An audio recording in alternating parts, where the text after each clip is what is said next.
This conference will now be recorded. Hi, everybody. Welcome to Ann Ortelee's Weekly Weather. This is the weekly weather for the 20th and 19th of February through February 26th. And we have a busy week, moving forward, moving quickly, moving fast. We had a terrific new moon early this morning. And the podcast is the weekly weather is a little late because I realized it was the holiday weekend. And most people are off enjoying the 3 days set aside to celebrate the presidents of the United States. So here we are doing the podcast now. So it's ready for you for the week. But we already had some exciting stuff happen because of the new moon last night. So let me put up this. I didn't do this right. Hang on. We'll do it from the first slide going forward. And let me get my little pointer up and going. And off we go.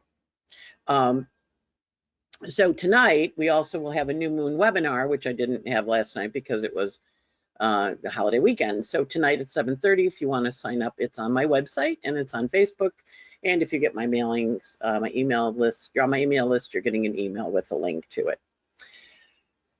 So these are the energies of the week, the month ahead. That's from my thing that I post every year on the big aspects of the month. So we see this week doesn't have a whole lot, but it does have some exciting stuff, which we'll cover.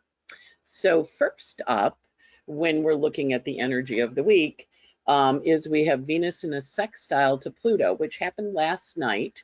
And we see Venus at the very anaretic degree of Pisces, sextiling Pluto at the anaretic degree. And that was last night around 12:00, that was yesterday about 12:04 p.m. on Sunday. And so that was kind of a value, what's important, where are we going? But also Venus, you can see she's right at the anaretic degree, and she's saying goodbye to Pluto as he gets ready to leave Capricorn and go into Aquarius. So this is a kiss for luck, and we're on our way. So there's a very strong energy here of sextile, which is it's opening sextile, and we see that from Pluto in Earth, opening sextile to Venus in water. Earth and water make mud. I mean, we see Venus is faster moving, so she's pulling away from Pluto. And she's bringing things out into the world, and she's planting them, and she's sending them out, and she's full of love and joy and peace and harmony and all those wonderful things that Venus is when she's in her exaltation. So that's a lovely aspect that was on Sunday. And then we go into last night at midnight at 2:05 a.m. And we see this Sun-Venus conjunction there in Pisces, and that sets us up for a 30-day cycle as well as a 2.5-year cycle. And the next ones are going to be when we get to the next ones are last degree Aquarius, interestingly, because we still have Saturn at the last degrees of Aquarius hanging out with that sun and moon. So there's a lot of energy of this Piscean energy, which is the dream, what your dream has been.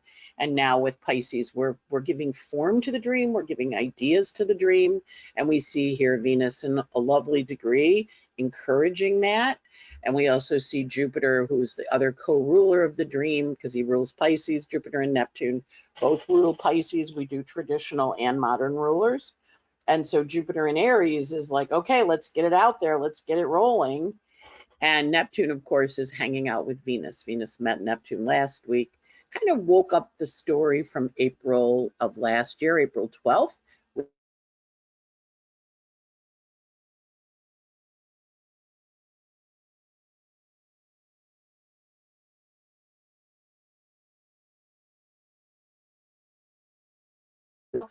Just had this is what my dream is for the next 13 years. And so now the chart is saying, okay, let's wrap up, because we're still Mars retrograde shadow from mid-August. We've been working out things. We got to the middle, got to the 6th of November. We paused. We said, revise this. And then as of January 12th, Mars went direct, but he's clearing his shadow through the end of next month, which gives us, this is when we take action. So I've had people write, oh, my boss just got laid off. Oh, I just quit my job. Oh, I just broke up with my boyfriend. Oh, I finally got my husband finally got his kidney transplant after waiting. So there's an energy of getting everything ready and moving forward. And that's the energy of this new moon. It's very much a forward moving. You can see the sun and the moon. Moon is trapped between Saturn. And interestingly, there's a phase family. The phase families are going to be on that Aquarius Saturn degree over the next 2.5 years. So the dreams that are happening now, as you take leave of them, you take leave of your life and go into the new chapter, this energy has a lot of, oh yeah, remember what happened in February of 2023, because the stuff that happens under this new moon in Pisces. Remember, Pisces is before the energy of Aries, that growing season. Pisces, the dream time. A couple hundred years ago, before we had electricity and central heating, people would huddle around the fire. There wasn't anything to do in the crops, no planting to be done. And they would do dream work. They would weave tapestries. They would sit and embroider. They would sing songs. They would write poetry. They would dream. Are you finding yourself really interested in dreaming? That's this energy. And so it's all about the dream. And I want you to think dreams, play music, because Piscean is also very much the music of your soul, the music of your spirit. So this new moon is nice and very delicious. It also has, in the asteroids that are focused with it, Venus is on Orpheus, so we're going to see music in the news. And Orpheus is dead. And remember, his wife died in the underworld. So these are sad songs. These are songs of mourning.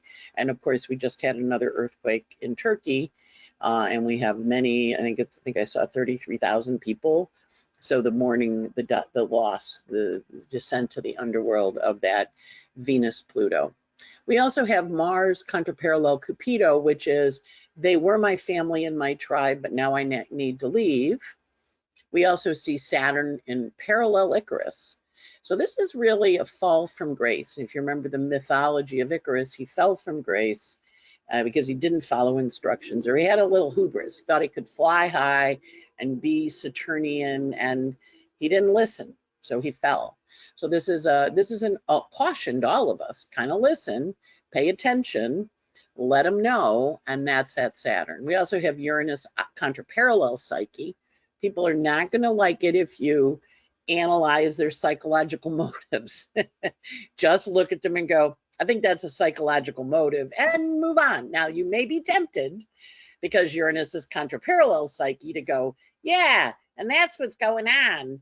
But it also is recognizing people are really processing on a very deep level as all these planets are at the last degrees. I meet with a group of astrologers every other Wednesday. We started during COVID, and we were talking about planets at the last degrees of a sign. And when they're at the last degree in a natal chart, or even in the sky, you're like right at the edge. You're right at the edge looking over. There's nowhere else to go before into the next sign. So it's got a little bit of a like, yeah, I'm right there. Now what? Do I jump? Do I do an Icarus? Do I fly too high and crash? Do I fly too low? And instead of having the sun melt the wax on my wings, I go too low and the water gets in my wings and then I drown. So it's very, and I have a lot of people dreaming, having really interesting dreams. And, I was talking to somebody the other day and I'm like, I think that's a past life dream, and you want to kind of watch the recurring dreams. Think back to when you were a kid. If you had recurring dreams, are they back up now? I used to have a dream where I was dying in my bed. I was like in my 20s or something, and I was coughing. Later I realized I had tuberculosis and I was dying of consumption. But, and I did catch tuberculosis during the AIDS epidemic from one of my friends who I played pinochle with. He had fulminating TB, and I seroconverted and did a year of INH, But I had this recurring dream of dying in a bed as a young woman, coughing, which of course is tuberculosis. But at any rate, and I have it in my chart too. So this interesting energy is like looking at it and figuring it out and going, okay. We also have Pallas Athena parallel Circe. So this is fiery women energy, fiery women communication skills. And so we watch when Circe wants to turn. Has a strategy about how to turn things around and have you see things. So they're interesting asteroids active in the sky right now. We also have on this thing, we have Venus on the part of sickness, so we will hear of women. We also see, interestingly, the father, danger or peril, profession, and we also see Neptune on sudden advancement. Now, we woke up this morning after this new moon last night, and Venus went into Aries minutes later, 50 minutes later. I woke up to hear Biden was in Ukraine, and he was walking around the presidential palace. I'm like, okay, so the leader of the free world is hanging out in Ukraine. This does not feel safe, but Mars opposite danger or peril in Washington. Like, I'm going to go, and I'm going to go follow up on this because I think it's important. We do see Venus on sickness and the midheaven on sickness, so that's important kind of pay attention to.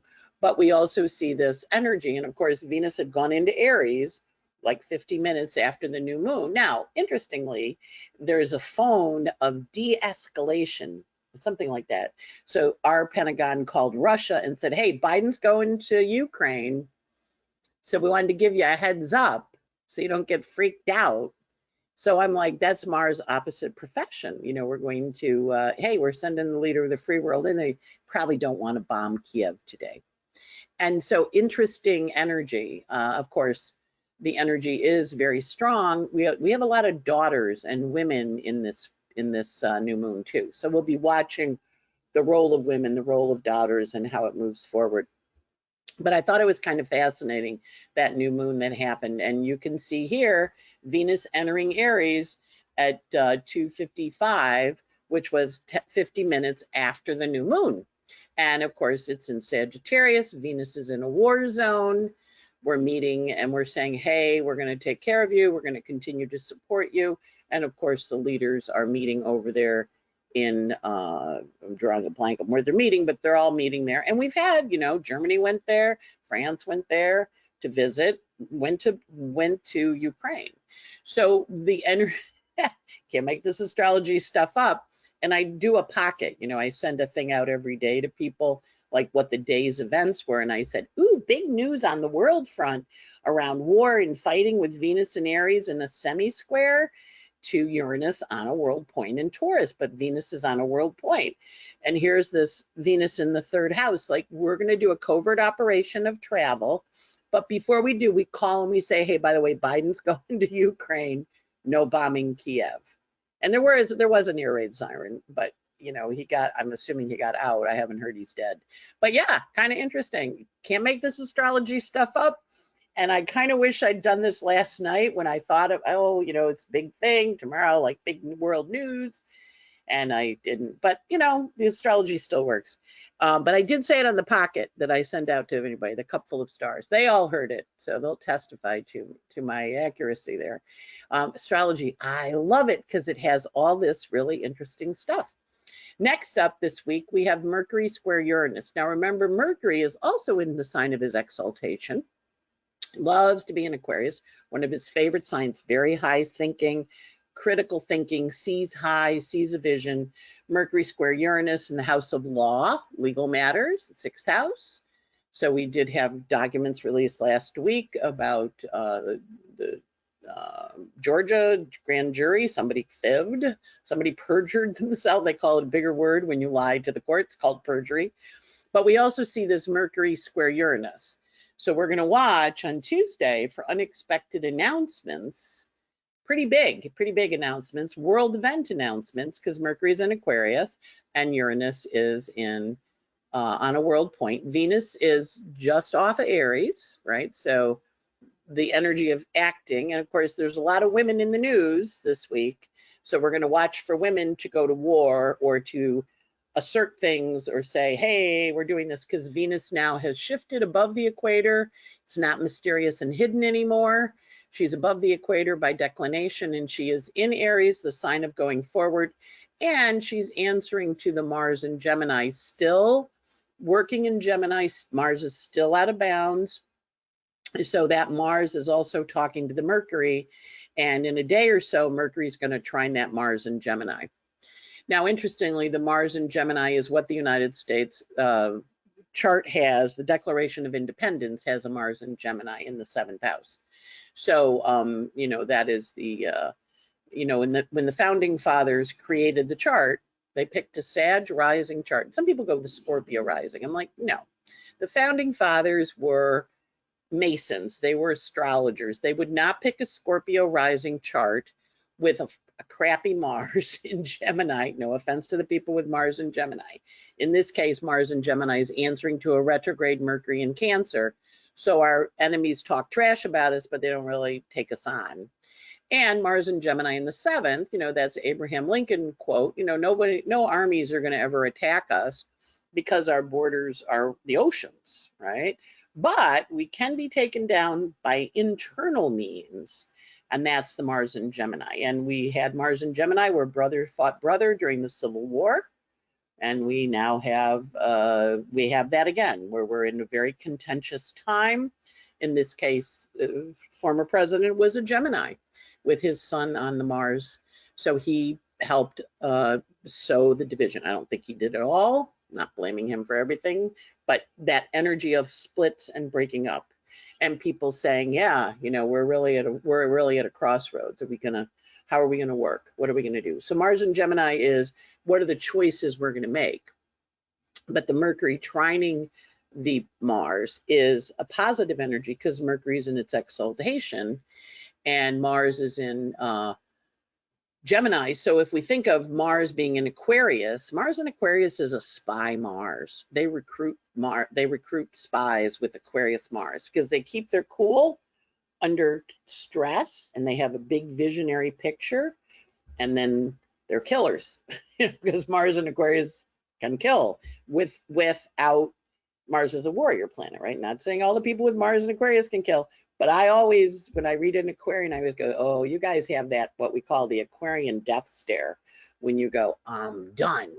And it can be a little thing, but when those Aquarians click off, they're finished. So that Mars Mercury trine, which is going to happen in a couple of days, right now we have Mercury square Uranus, so it's surprising, it's a little shocking. And then later in the week, we have Mercury trine Mars, right? So it's squared Uranus, and then it goes into trine the Mars. We take action. So we're going to watch for really interesting news on a world nature bigger than, not to dismiss Biden's trip to the war zone, but this is big. And Mercury in Aquarius is in the 3rd house in the U.S. chart. And it has a strong energy. So the Jupiter, I like the Jupiter in Sag rising, which is the one Ben Franklin told Ebenezer Sibley 12 years, a Jupiter cycle, when he was going through England after the Revolutionary War, rather than Scorpio rising. Some people go, it's a Scorpio rising country. I'm like, no, the Masons wouldn't pick a crappy, sorry, to the Mercury and Mars and Gemini people wouldn't pick a bad Mars. They would pick an exalted Jupiter in Cancer on the sun, because that would make them have good fortune and be able to pursue their happiness. So sometimes you have to look at some of these charts and go, no, that doesn't make any sense. One time I was presenting at the Jung Foundation and I had somebody start to argue with me about Jung's chart. And I looked at her and I said, okay, so Jung had charts on all his patients. His daughter was a famous astrologer. Why are you arguing that his birth time is wrong? You've got people looking at him with their projections, because we all have projections. I do too. I mean, I have projections on stuff. And not that everybody does. It's how we have a worldview. I said, why would you argue with Jung, who was an astrologer, who had charts on his students, patients, clients, and his kid is a famous astrologer? And he wrote a lot on astrology. Why would you argue about his birth time? Like, go away. This is, you know, like, but at any rate, so this is Mercury square Uranus. This is also a go away. What are you talking about? What are you thinking about? So it's got an energy of no. And then Mercury trining Mars, let me take action and see how it goes. So it's an interesting week because Mercury in his exaltation is super busy having a lot of conversations and also on World Point making big announcements, big newsworthy announcements that everybody's going to notice. So watch for newsworthy announcements. Of course, Mercury in Aquarius is tech. So we may see some big tech layoffs, or we may see some big information in technology and in how communication works. And when this aspect happens, earthquakes certainly, but this also is when computer systems fail. So a little bit back when think it was Southwest went down. You know, this is communication, and of course, Aquarius is aviation. So we're going to watch for aviation issues with this. And in that case, it was Mars and Gemini also, and it was 2 boards failed, not 1, 2. So you have to do it twice, but be very careful of failure with this and double check because of that Mercury square Mars. Now, some people feel these coming in, so this may not happen on Wednesday at 3:13. You may see it the day or two before. And so Mercury is Mars's, Wednesday is Mercury's day, and Mars's day is Tuesday. And oftentimes Mars aspects happen a smidge before the exactitude, because when it happens, then it's perfected. So interesting energy. The sun is also aspecting the nodes of fate. That happens on February 4th on Venus's day, February 24th, Friday. So we see the sun here at 5 degrees Pisces. It's in a trine to the south node, and it's in a sextile to the north node. And this happens once a year, you know, so it's not as much drama as it would be if it was a square. But I pulled it in because you can see the moon is in Taurus on that north node, and the moon and the moon in Taurus on the north node is going to be coming up and reaching that Uranus. And that Uranus has been very hot since last spring, or not last spring, last fall. So we're really in this time of change. And this is why a lot of people are changing their structures very publicly, because Uranus is in Taurus on a world point. And Taurus doesn't like to change, but Uranus is like, they're a little dramatic. There are compliments, there are arguments, there are insults. You know, we had Don Lemon last week getting in trouble for saying Nikki Haley was past her prime. Uranus and Taurus, Mercury, you know, so it's kind of one of those blooper aspects, or people arguing and fighting.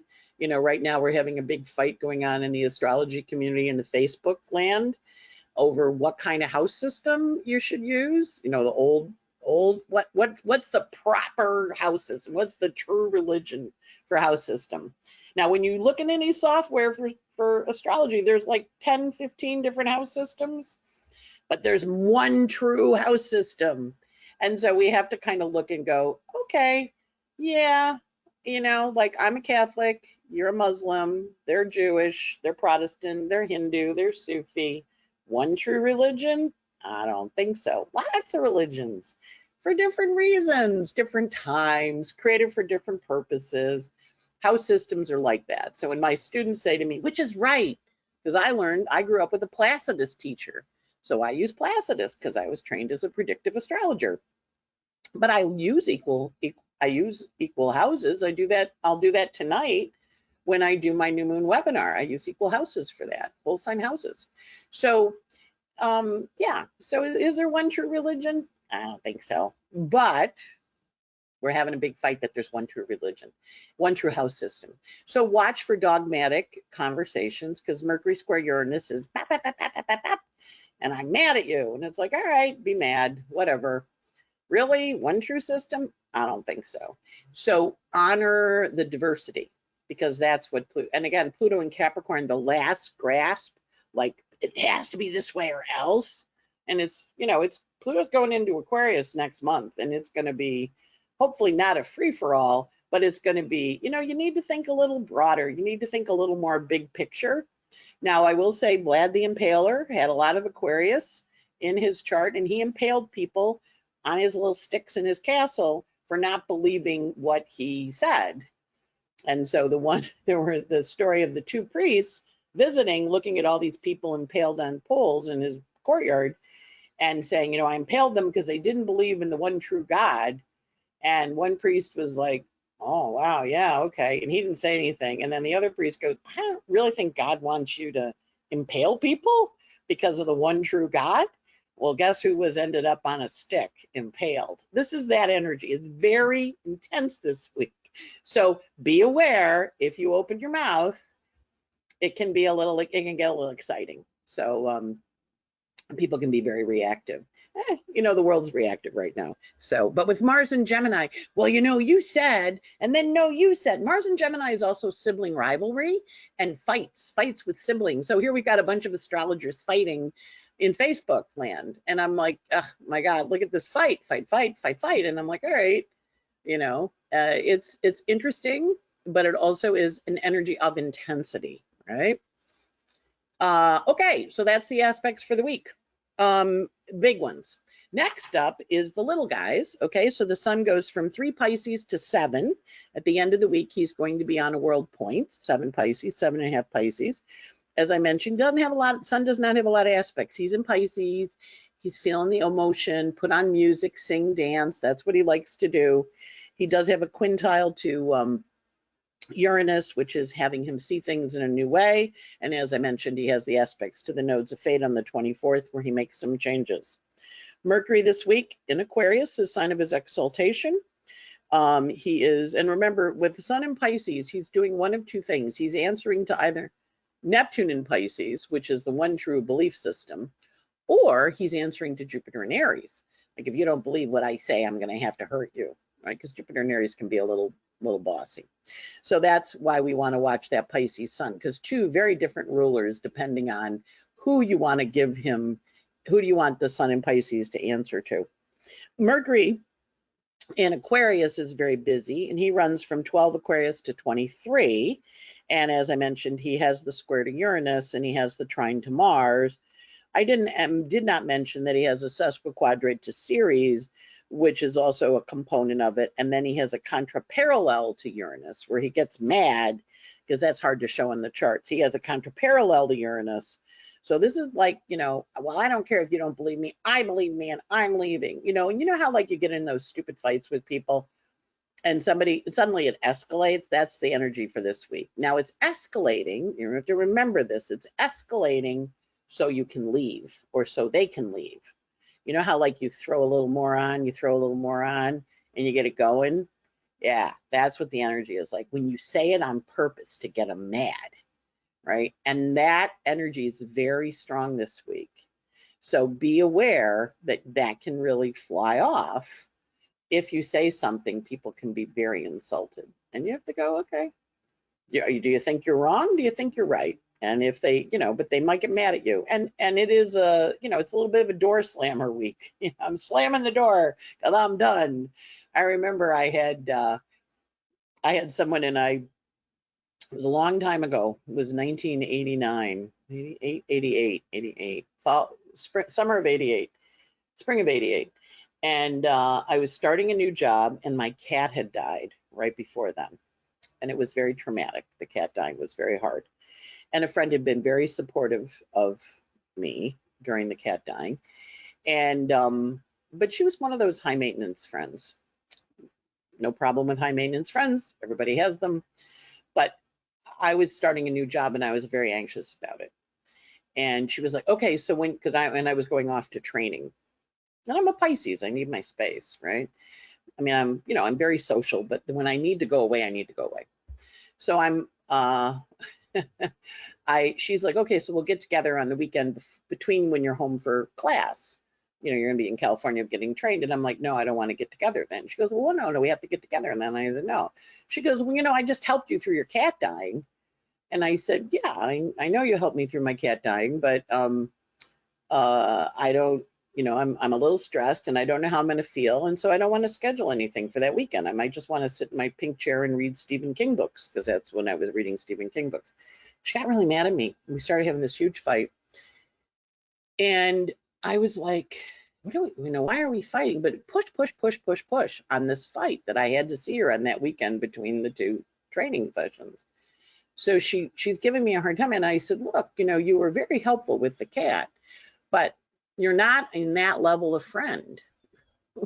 I'm Aquarius rising. Sometimes when I'm pushed, I get sparky. I said, I'm Aquarius. I explained there's like rings of friends. There's like these friends and these friends and these friends and these friends. And I said, and you're kind of like a 4th tier friend, which I see once a month, as opposed to the people I talk to every day.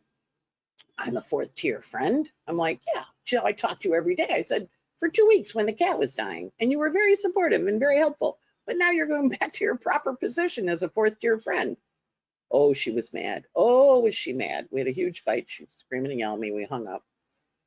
And I was like, wow, that was a dramatic ending. And I thought, I'm just not picking up the phone again. Aquarius Death Star, I'm Aquarius rising. And I went, okay. And then a mutual friend kind of came in and went, Kathy's really upset. She really misses you. Blah, blah, blah, blah. I'm like, I know, I hear you. But she's kind of high maintenance, and I'm just thinking I'm not going to pick up the phone again. I mean, I like her. I don't dislike her, but you weren't there. It was pretty dramatic, and it wasn't very pleasant. And it was, like she was fighting with me, and I just kind of let her yell and yell and yell, and then she storms off, and then I just didn't go back. That's the energy this week.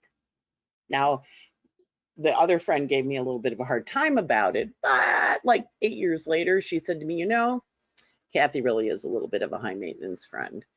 And they had their blow up. And I'm like, yeah, well, that's the energy. So it's a blow up kind of week, lots of dramatic door slamming and exits. So watch for it. And, sometimes those are best where you just kind of sit back. And if you do like me and you explained, because that was back when I explained a lot, when I said no, now I just go, no, thank you, can't do it. But back then I explained, well, you're on the 4th tier. You're not on the 1st or 2nd or 3rd. Well, how do I move up to a better tier? I'm like, I never really thought about it before. You didn't show up for